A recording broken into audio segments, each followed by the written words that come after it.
महत्वपूर्ण तथ्य हैं आगे। फसल चक्रण, एक फसल के बाद में खेत में दूसरे किस्म की फसल एकांतर क्रम में भी उगाना फसल चक्रण कहलाता है, और जिसमें कि मिट्टी के नाइट्रोजन आदि इन आवश्यक तत्वों की भी पूर्ति हो जाती है। राइजोबियम बैक्टीरिया एक प्रकार से सहजीवी सूक्ष्म जीवाणु जो कि फलीदार लेग्यूमिनस पौधों जैसे कि मूंग, उड़द, मटर आदि की जड़ों की ग्रंथिकाओं में भी पाए जाते हैं, और वायुमंडलीय नाइट्रोजन का स्थिरीकरण करके नाइट्रोजन अवस्था में पौधों को उपलब्ध कराते हैं। बीजू का खेतों में खड़ी फसलों की पक्षियों आदि से भी सुरक्षा करने तो किसान द्वारा भी लकड़ी एवं कपड़ों की भी सहायता से बनाई गई मानव आकृति, जैसे कि खेत से के बीच में भी ऊंचा खड़ा कर दिया जाता है, जिसके गिटर से पशु पक्षी भी फसल को नुकसान नहीं पहुंचाते हैं। और गहाई, यह क्रिया भी फसल से अनाज प्राप्त करने के लिए भी की जाती है, और इसमें अनाज को भूसे से अलग किया आ जाता है, और इसके लिए बैल जोड़ी या फिर थ्रेसर का भी उपयोग किया जाता है। और कृषि में काम आने वाले उपकरण, पहले तो यंत्र और प्रयोग हैं। सीड ड्रिल बुवाई करना, कल्टीवेटर जुताई करना, बखर निराई गुड़ाई करना, रीजर मेड बनाना, स्प्रेयर कीटनाशी का छिड़काव करना, डस्टर पाउडर का छिड़काव करना, और थ्रेसर कंबाइन यानी कि गहराई करना और या फिर अनाज अलग करना।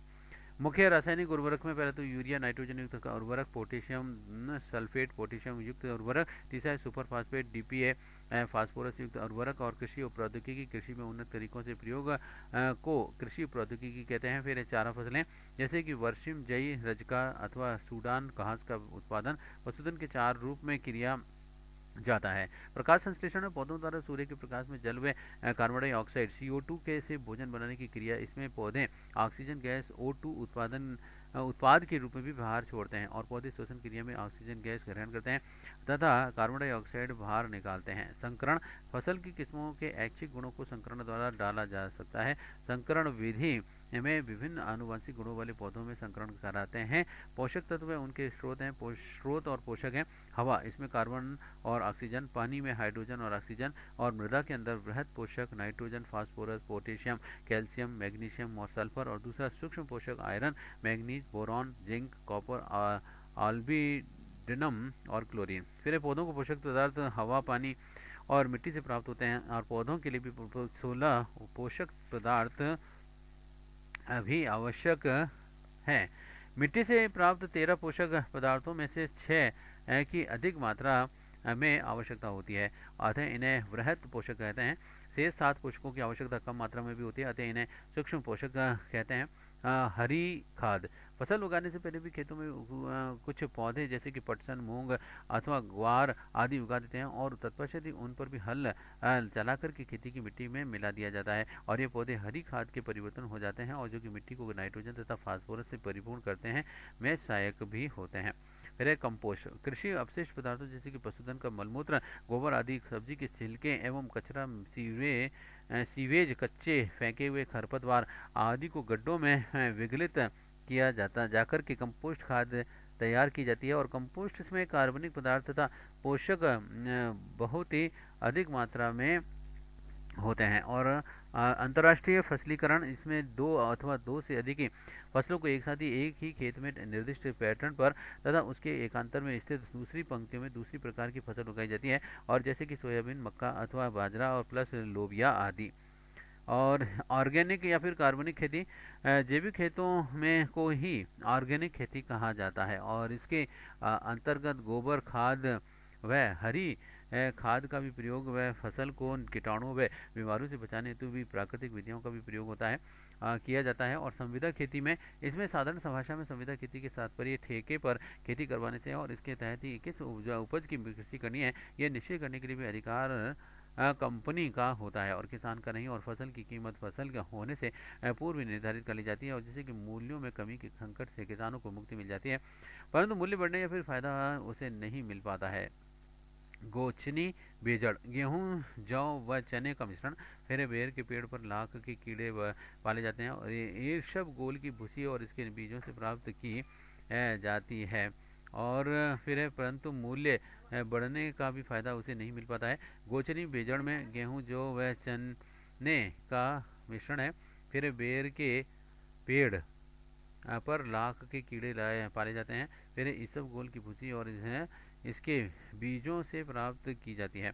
फिर है मशरूम, खुम्बे, ये एक कवक है जिसके कि फल को भी सब्जी के रूप में भी प्रयुक्त किया जाता है और इसमें प्रोटीन व विटामिन सी प्रचुरता से होता है और शर्करा व स्टार्च नहीं होते हैं और के कारण इसे डायलाइट ऑफ द डिवाइटेड भी कहा जाता है। ओरण यानी बीड़ राजस्थान में साधारणतः पशुचारण क्षेत्रों में चारागाहों को इस नाम से जाना जाता है। फिर वर्मी कंपोस्ट केंचुओं के अवशेष मल कोकून आदि से तैयार की गई खाद और है बाणियाँ। कपास को राजस्थान में ग्रामीण भाषा में बाणियाँ कहते हैं और वर्मी कल्चर राज्य में जैविक खेती को बढ़ावा देने हेतु भी इसमें केंचुओं के संवर्धन का कार्य किया जाता है और कृषि राज्य सूची का विषय है। फिर पशुपालन पशुपालन के प्रबंधन को पशुपालन कहते हैं। पशुपालन में विभिन्न पशुओं तथा गाय भैंस बैल ऊंट बकरी भेड़ घोड़े आदि का भी पालन किया जाता है और ये कृषि का भी अभिन्न अंग है तथा कृषि व पशुपालन को एक दूसरे का भी पूरक माना जाता है और कृषि से पशुओं या का चारा कड़वी भूसा दाना और रजका तथा अन्य पौष्टिक आहार सहज रूप से भी मिल जाते हैं और किसानों को पशुओं से प्राकृतिक खाद दूध घी चमड़ा ऊन मांस हड्डियां आदि के अनेक उपयोगी पदार्थ भी प्राप्त होते हैं और इसके अलावा भी बैलगाड़ी चलाने और सिंचाई करने और हल चलाने और वजन ढोने आदि सभी कार्यों में किसानों को पशुओं की सहायता भी मिलती है और ग्रामीण अर्थव्यवस्था में पशुपालन और डेयरी विकास की महत्वपूर्ण भूमिका है और ग्रामीण परिवार खासकर के भूमिहीन और छोटे तथा सीमांत किसान भी पशुपालन को भी आय के पूरक स्रोत के रूप में अपनाते हैं और इस व्यवसाय से भी अर्ध शहरी पर्वतीय जनजातीय और सूखे की आशंका वाले क्षेत्रों में रहने वाले लोगों को सहायक रोजगार मिलता है तथा और जहाँ की केवल फसल की उपज से ही परिवार का गुजर बसर नहीं हो सकता है।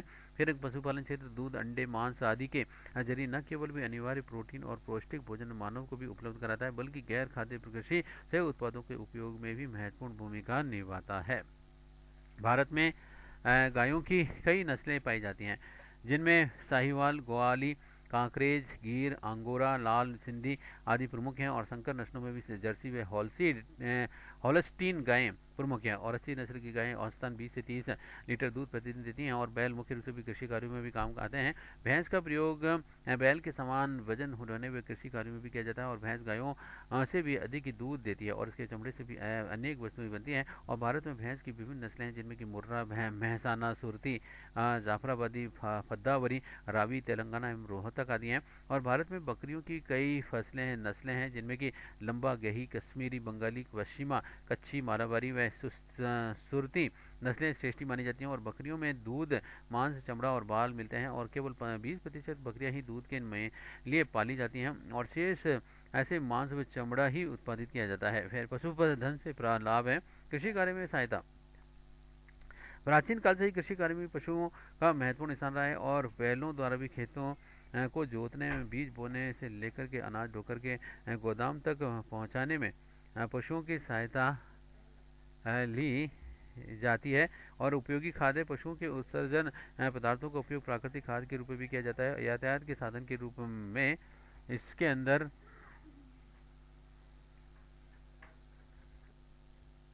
यातायात के साधन के रूप में घोड़े ऊंट व बैलों का भी उपयोग यातायात के साधन के रूप में भी किया जाता है। रेगिस्तानी प्रदेशों में ऊंट यातायात का प्रमुख साधन है।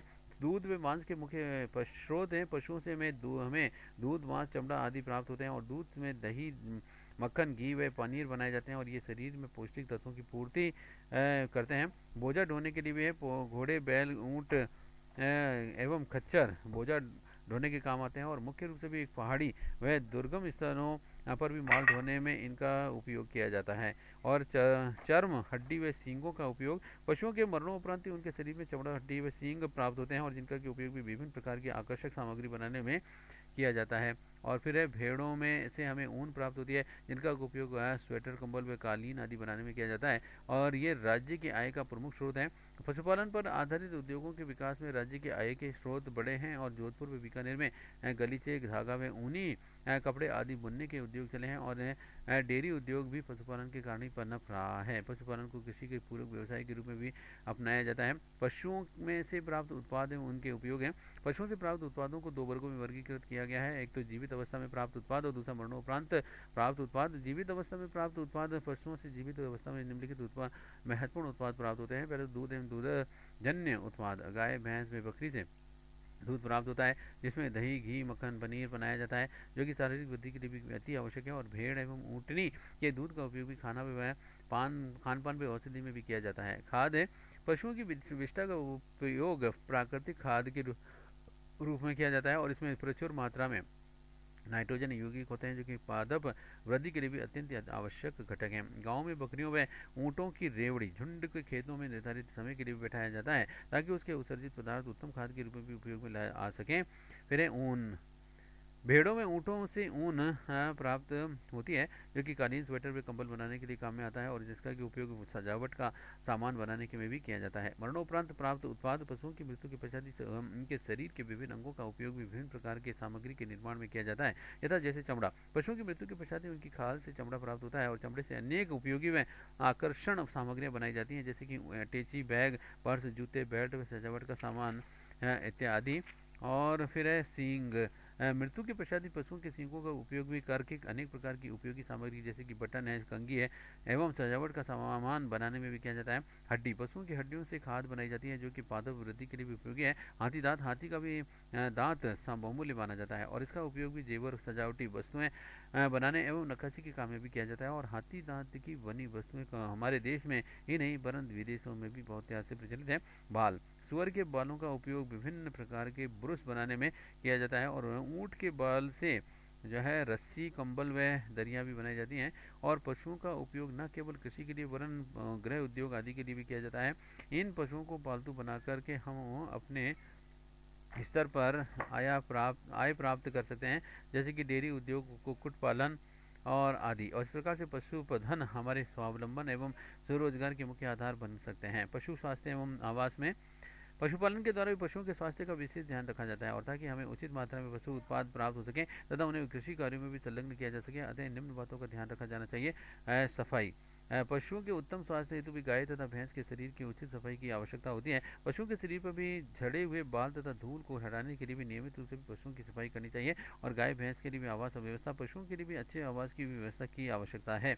एक अच्छे पशु आवास पर भी सफल पशुपालन व्यवसाय निर्भर करता है। आवास के उद्देश्य हैं पशुओं को मौसम की विपरीत परिस्थितियों जैसे कि सर्दी, गर्मी, वर्षा, ओला पाला, शीत लहर, लू इत्यादि से बचाना। फिर कम श्रम एवं समय में पशु आवास की सफाई व सरलता से पशु प्रबंध कराना। और फिर पशुओं की चोरी एवं हिंसक जानवरों से रक्षा करना और पशुओं को भी आराम प्रदान करना। उपयुक्त बिंदुओं को ध्यान में रख कर के पशुओं के आवास हेतु पशुशाला का निर्माण किया जाता है और पशुशाला निर्माण के लिए भी स्थान का चुनाव करते समय प्रमुख बातों को ध्यान में रखकर के स्थान का चुनाव करते हैं जैसे कि यातायात की सुविधा, पशुपालन की सुविधा और पशुशाला की बाजार से दूरी और विद्युत व्यवस्था, श्रमिकों की असुविधा, पानी का प्रबंधन और पशुशाला के आसपास छाया हेतु वृक्षों का होना और पशुशाला की दिशा एवं वायु का आवागमन। आवास हेतु ध्यान रखने योग्य हेतु बिंदु है। पशुओं का आवास छत दार एवं रोशनदार होना चाहिए और ऐसे आवास उन्हें वर्षा, पानी, गर्मी व सर्दी से बचाते हैं। और आवास का फर्श ढलमा व कंक्रीट युक्त होना चाहिए जिससे कि वह साफ और सूखा रहे। आवास ऊंचे स्थल पर बनाया गया हो और इसके उत्तरी भाग में अधिक धूप रहनी चाहिए। पशुओं को बांधने के लिए दीवारों पर खूंटे व रस्सियों लगी हों तथा चारा दाना खाने के लिए भी नांद बनी हो और पीने के पानी के लिए भी अलग से एक और खुले टांके, ओवड़े का निर्माण करा देना चाहिए ताकि समय समय पर पशुओं को पानी पिला सकें। और पशुपालन में इसके बछड़ों के लिए भी पर्याप्त स्थान बनाना आवश्यक होता है। नालियाँ गहरी होनी चाहिए। हवा के आवागमन के लिए भी खिड़कियाँ तथा रोशनी की व्यवस्था भी होनी चाहिए और पशु आवास की नियमित सफाई की जानी चाहिए। पशु आवास दो प्रकार के होते हैं, एक तो बंद पशु आवास और इसमें पशुओं को बांध करके रखा जाता है और यहीं पर खाना पीना भी दिया जाता है तथा दूध निकालने का कार्य भी किया जाता है। दूसरा है खुला हुआ पशु आवास। ये खुला बड़ा होता है जिसमें कि पशुओं को बांध करके नहीं रखते हैं और इसके लिए 1/3 भाग में छत एवं 2/3 भाग पर खुला रहता है। और खुले आवास में पेड़ पौधे भी लगाए जाते हैं और जिसमें कि हवा एवं छाया प्राप्त हो सके। और आवास में भी चारा एवं अन्य भोज्य सामग्री के लिए विशेष सुरक्षित स्थान भी होते हैं और बछड़ों के लिए भी पृथक से स्थान तथा आवश्यक मात्रा में पानी की व्यवस्था भी होती है। और है संतुलित पशु आहार में इसमें पशुओं के अच्छे स्वास्थ्य के लिए भी संतुलित व उचित अनुपात में भी आहार मिलना आना आवश्यक है। पशुओं के आहार में भोजन के गए सभी पोषक तत्व जैसे कि कार्बोहाइड्रेट, प्रोटीन, वसा, विटामिन एवं खनिज, लवण सम्मिलित होने चाहिए और ऐसे पशुओं पालकों को पशुओं को दिए जाने वाली खाद्य सामग्री की जानकारी होना आवश्यक है। पशुओं को 2 प्रकार के आहार की आवश्यकता भी होती है। वह आहार जो कि उसके स्वास्थ्य को अच्छा बनाए रखे, दूसरा वह जो कि दूध उत्पाद को बढ़ावे और ऐसे पशुओं की शारीरिक वृद्धि, उत्पादन कार्य, ऊर्जा एवं प्रजनन क्षमता के लिए भी आवश्यक अनुसार पोषक तत्वों की पूर्ति करने वाला भी आहार संतुलित पशु आहार कहलाता है। पशु आहार में निम्न शामिल है। पहले तो मोटा चारा, वृक्षांश, सांद्र जिनमें कि रेशे कम होते हैं और प्रोटीन व अन्य पोषक तत्व अधिक होते हैं। टॉपिक कि दूध देने वाले पशुओं के आहार का निर्धारण करते समय निम्नलिखित बातों को ध्यान में रखा जाता है। जैसे कम लागत पर अधिक दूध पैदा करने के लिए भी मौसम के अनुसार वर्ष भर अधिक से अधिक ही हरे चारे का उपयोग करना चाहिए। दाने की लागत मूल्य कम करने के लिए भी अच्छी किस्म के खाद्य उपजाते जैसे कि खलियां हैं, चावल की पॉलिश, गेहूं की भूसी, दाल की चूरी, छिलके, चौपड़, सीरा इत्यादि और खाद्य अवयवों का उपयोग करना भी चाहिए। और हरे चारे की कमी के दिनों के लिए भी साइलेज तैयार करके उपयोग में लेना चाहिए। और फिर 5 लीटर प्रतिदिन दूध के देने वाले दुधारू पशुओं को भी 40 से 60 किलोग्राम हरा चारा तथा 2 किलोग्राम सूखा चारा प्रतिदिन खिलाना चाहिए। 5 लीटर से अधिक दूध देने वाले दुधारू पशुओं को भी भरपेट हरा चारा खिलाने के अतिरिक्त भी 14 से 16% प्रोटीन युक्त दाना खिलाना चाहिए। मेरे दुधारू पशुओं के आहार में 1/3 भाग दलहनी चारे और 1 से 3 भाग हरे चारे अथवा साइलेज तथा शेष सूखे हुए हरे चारे को मिलाकर के खिलाना चाहिए।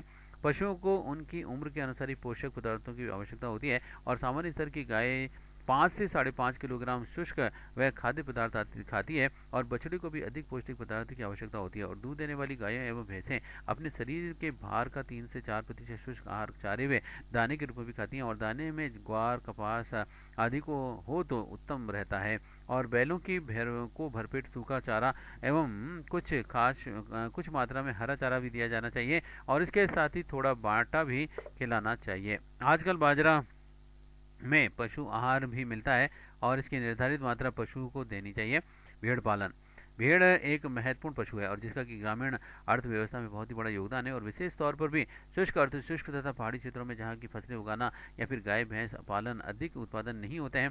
भेड़ लघु तथा सीमांत किसानों एवं भूमिहीन मजदूरों के लिए भी जीवोपार्जन का साधन है और अनेक ग्रामीण भेड़ें की ऊन व चमड़े को कच्चे माल की तरह भी उपयोग करते हैं और भेड़ की मैंगनी और भूमि उर्वरता का अच्छा साधन है। राजस्थान, गुजरात, जम्मू कश्मीर इत्यादि प्रदेशों में भेड़ का दूध भी निकाला जाता है जिसका कि दही जमा कर ही निकालने में प्रयुक्त किया जाता है। और भारत में भेड़ों की संख्या 6.5 करोड़ है और भेड़ें कम वर्षा वाले स्थानों पर तथा पठारी भागों में पाली जाती हैं। राजस्थान में देश की कुल भेड़ों का लगभग 14% भाग पाला जाता है और राजस्थान के पश्चिमी भाग में भेड़ें अधिक पाली जाती हैं और इनके अतिथि आंध्र प्रदेश सर्वाधिक व कर्नाटक, तमिलनाडु, पंजाब व हरियाणा में भी भेड़ें पाली जाती हैं।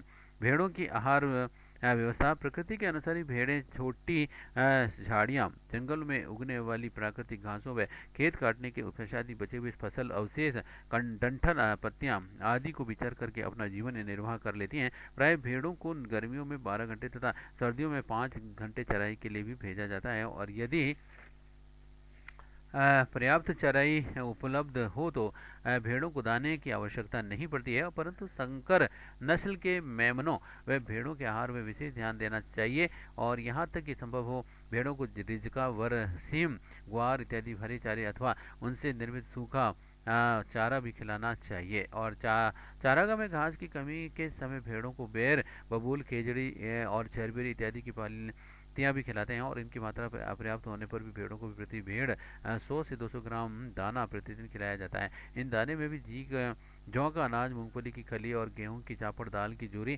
ग्वार की चूरी इत्यादि खाद्य उपजात का भी प्रयोग करते हैं। और यदि भेड़ को बंद बाड़े में रख करके पाला जाता है तो 1.5 किलोग्राम झरबेरी के पत्ते, बबूल की पत्तियां और खेजड़ी की पत्तियां इत्यादि प्रतिदिन खिलाना चाहिए और साथ में 1 किलोग्राम रिजका, ज्वार का हरा चारा, सूखा चारा रुचि और अनुसार खिलाया जाना चाहिए। भेड़ों की आवास व्यवस्था है, भेड़ों को स्वच्छ, हवादार, प्रकाश युक्त स्थान पर भी रखा जाना चाहिए और एक भेड़ को 1 वर्ग मीटर ढका हुआ स्थान बड़े बाड़े में चाहिए और साथ ही इतना ही सूखा हुआ स्थान चाहिए जहाँ तक कि संभव हो। भेड़ों का बाड़ा आवास और पक्का होना चाहिए और आवास कच्चा स्थान भी हो सकता है और कच्चे आवास को समय समय पर भी लीप पोत करके साफ रखना चाहिए।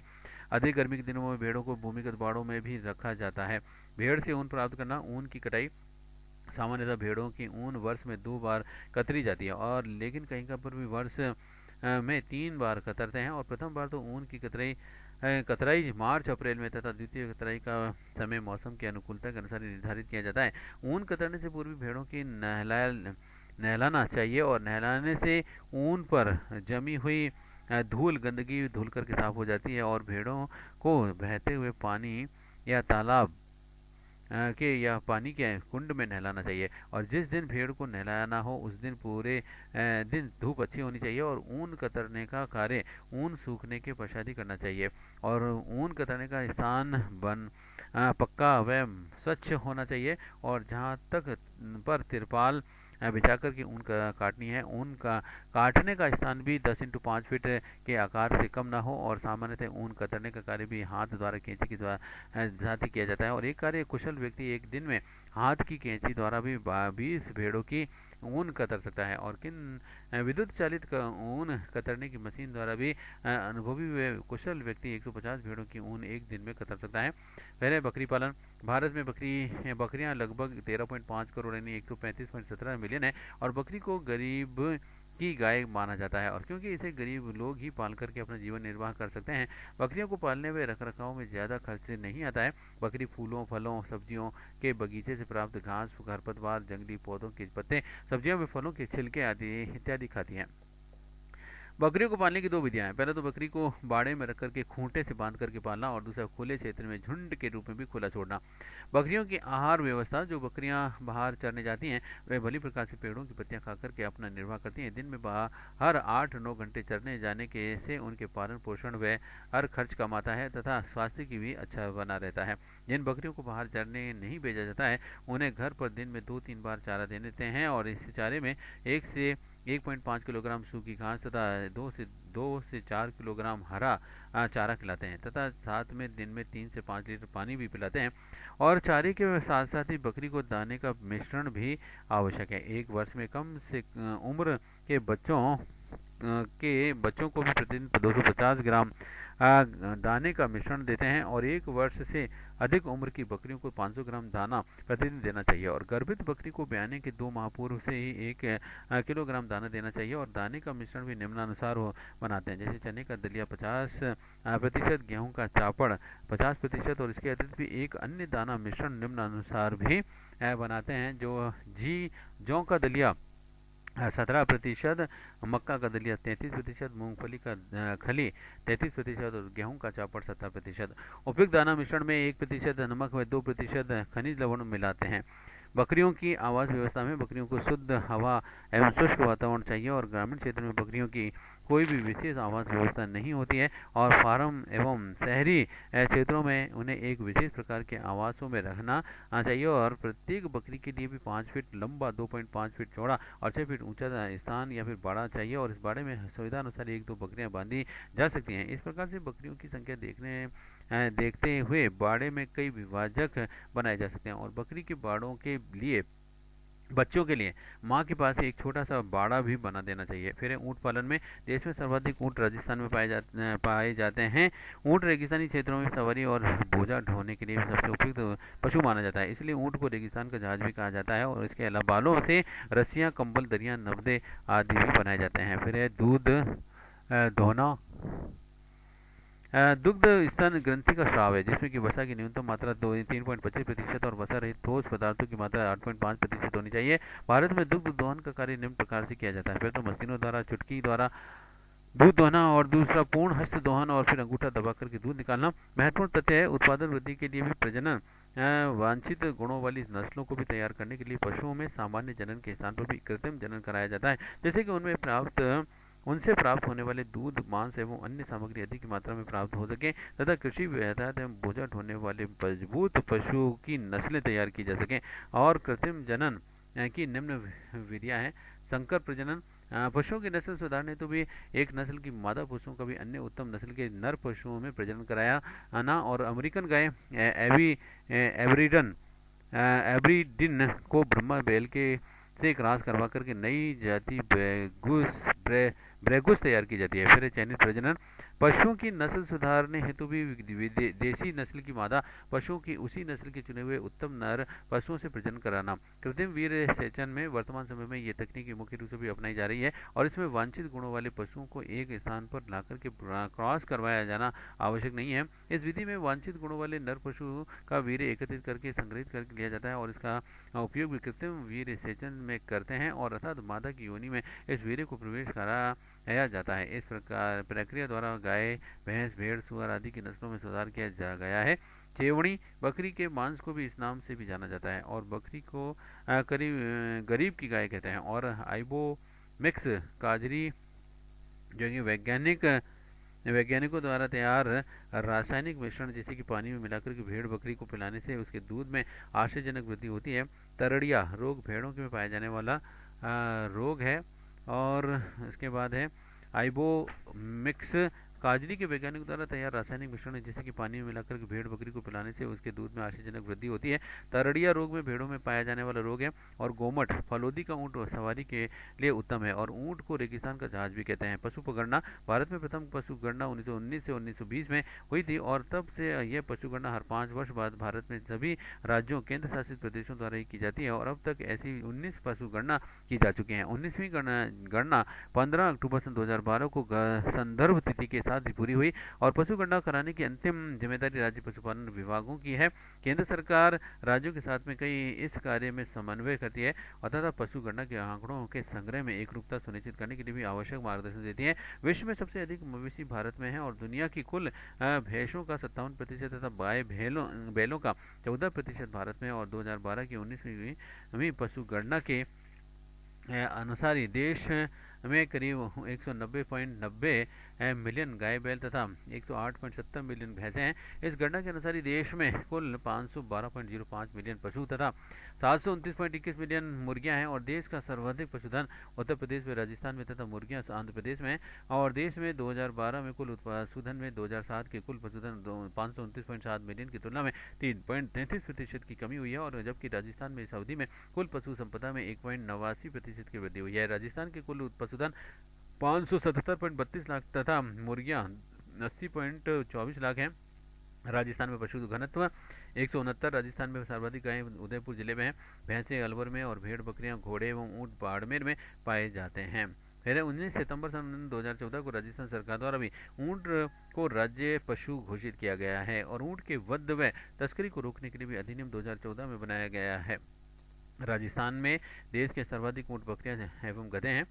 राजस्थान की पशु संपदा लाखों में पशु और संख्या 2012 में संख्या है और इनका प्रतिशत है और 2007 की तुलना में परिवर्तन है जो बता रहे हैं। पशु गोवंश है, इनकी 2012 में संख्या 133.24, इनका प्रतिशत 23.08 और 2007 की तुलना में परिवर्तन है 9.94। भैंस 129.76 और प्रतिशत इनका 22.48 और 2007 की परिवर्तन है इनका 16.99। भेड़ है 90.88 और प्रतिशत इनका 15.73 और इसका माइनस में है 18.86 कमी। और फिर बकरी 216.66 और इनका प्रतिशत है 37.53 और इनका प्रतिशत 0.76 और घोड़े 0.38, 0.07 और इनका परिवर्तन है 48.050 और फिर है ऊँट 3.26 संख्या और इनका प्रतिशत है 0.56 और इनका जो प्रतिशत में परिवर्तन है माइनस 22.79 कमी। गधे व खच्चर 0.84, इनका प्रतिशत 0.14 और इनका 2007 में तुलना में परिवर्तन हुआ माइनस 24.33 कमी। और सुअर 2.38, इनका प्रतिशत है 0.41 और इनका परिवर्तन है 13.96। योग हो गया इनका संख्या 577.32 करोड़ और इनका 100% और इनकी तुलना जो हुई 1.89% परिवर्तन हुआ। और फिर है खरगोश 0.14 और इनका परिवर्तन हुआ 456.6। फिर है स्वान कुत्ते 5.70 और इनका हुआ 43.3 कमी। और कुक्कुट है 80.21 और इसमें इसकी परिवर्तन तुलना हुई इसका 60.69। उपरोक्त सारणी से स्पष्ट हो जाता है कि वर्ष 2012 में पशुओं की संख्या 2007 के 566.63 लाख से मुकाबले 10.69 लाख और 1.89 बढ़कर के 777.32 लाख हो गई है। और इस वर्ष राज्य में सर्वाधिक पशु बकरियां 37.53 तथा गोवंश 23.08% है। और 2007 की तुलना में 2012 में सर्वाधिक वृद्धि 16.99% भैंसों की संख्या में हुई है एवं सर्वाधिक कमी ऊँटों की संख्या में 22.79% हुई है।